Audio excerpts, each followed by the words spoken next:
if there's one thing, one concrete thing that President Marcos and First Lady Liza Araneta Marcos, who leads this plan, diba? May parang siya yung pinaka-brain, team brainchild niya. What would they do to prove that they are serious about and sincere about this effort? What would prove to you na they're serious about it? Yes, so actually 2 things para sa akin.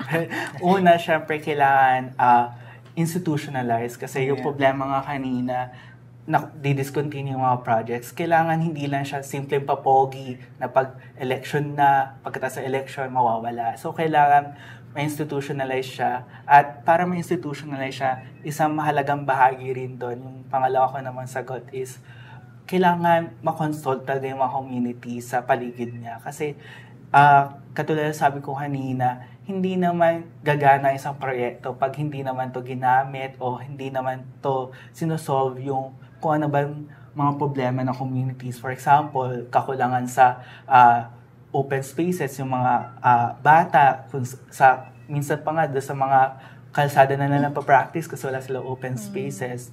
Yung iba, walang, di ba meron tayong mga nagsusumbang mommies doon sa mga kalsada lang dahil nga sa kakulangan ng open spaces. So, kung i-open up, kung papatunayan ni President Marcos yung sinabi niya na people-oriented, community-driven yung vision, sana magawa na may boses talaga yung mga tao doon sa kung anong gusto nilang gawin doon sa tabi ng community nila. Kung gusto man nila magtayo ng park, gusto man nila magtayo ng playground o ganon, kung makikinig talaga sila, ayun yung pinakamagandang mangyari para sa Pasig River. Yung re-emphasis ko lang sa sinabi niya na parang for it to take root, actually it needs to be institutionalized. It needs to be protected by law, Pasig River.